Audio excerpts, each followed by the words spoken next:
Olá pessoal, tudo bem? Meu nome é Albino Dantas, faço parte da equipe de História do Colégio Terceiro Milênio.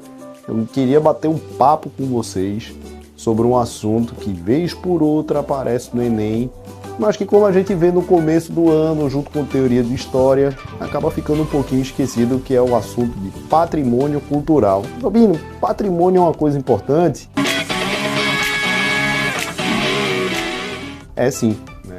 Um dos temas que é abordado na prova do Enem, não só na prova, mas vez por outra aparece ali de maneira lateral na redação, é a questão do patrimônio cultural, e a gente teve um exemplo disso na redação do ano de 2024, ou seja, passado. Então, o que é patrimônio cultural? A primeira coisa que a gente precisa definir é que cultura é um dos temas que não é só tratado em história, mas é tratado também em geografia, de alguma maneira, é tratado por sociologia, por filosofia. E cultura é essa coisa extremamente ampla que acaba criando relações de contatos e relações de poder e relações de pertencimento nas civilizações, né, e nos grupos humanos. No caso do patrimônio cultural, é tudo aquilo que compõe a identidade de um povo. E a gente pode dividir o patrimônio cultural em duas esferas diferentes. Antigamente, a gente chamava essas esferas de patrimônio tangível e intangível.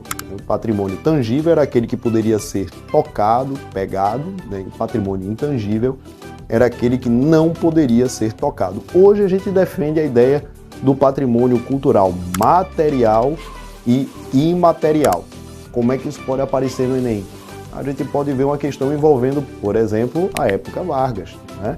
Em que é criado o SPHAN, S-P-H-A-N, né, que era o Serviço de Patrimônio Histórico e Artístico Nacional, que foi criado a partir de um projeto do escritor chamado Mário de Andrade. Esse serviço tinha como função a proteção e a salvaguarda dos bens materiais da história do Brasil. E o que são bens materiais? São os prédios, quadros, acervos artísticos.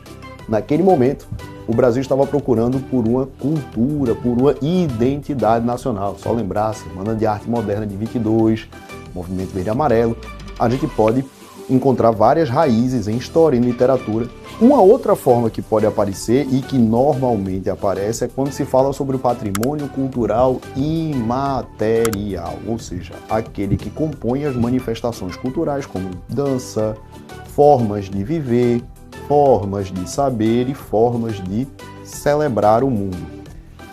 E aí, nessas formas de viver, saber e celebrar o mundo e a vida, você pode falar sobre comunidades tradicionais como as quebradeiras de coco, você pode falar sobre manifestações culturais como a capoeira, como o tabuleiro da baiana, que são todos bens registrados, certo? Então, patrimônio cultural, ele aparece no Enem como perguntas ou mescladas em história, literatura, ou com perguntas que são ligadas a conceitos mais rígidos do conteúdo. E aí eu queria dar algumas dicas para vocês, né? A primeira dica é a seguinte: existe uma diferença entre o que é tombado e o que é registrado, certo? Quando vocês virem uma questão patrimônio tombado, é aquele que é um patrimônio cultural material, móvel ou imóvel. Igreja, prédio, um quadro, esses são tombados. Quando você viu o termo registrado, a gente está falando sobre patrimônio cultural imaterial. São manifestações, como as danças, como os eventos religiosos. E o termo imaterial significa que há um registro, há um dossiê daquela manifestação e que ela faz parte lá do livro de saberes, fazeres e manifestações religiosas do IPHAN, ok? Então, essa era a minha dica, essa era a minha conversinha com vocês sobre patrimônio, e eu espero que vá tudo bem no Enem, espero que dê tudo certo e que a gente comemore junto, tá bom? Até a próxima.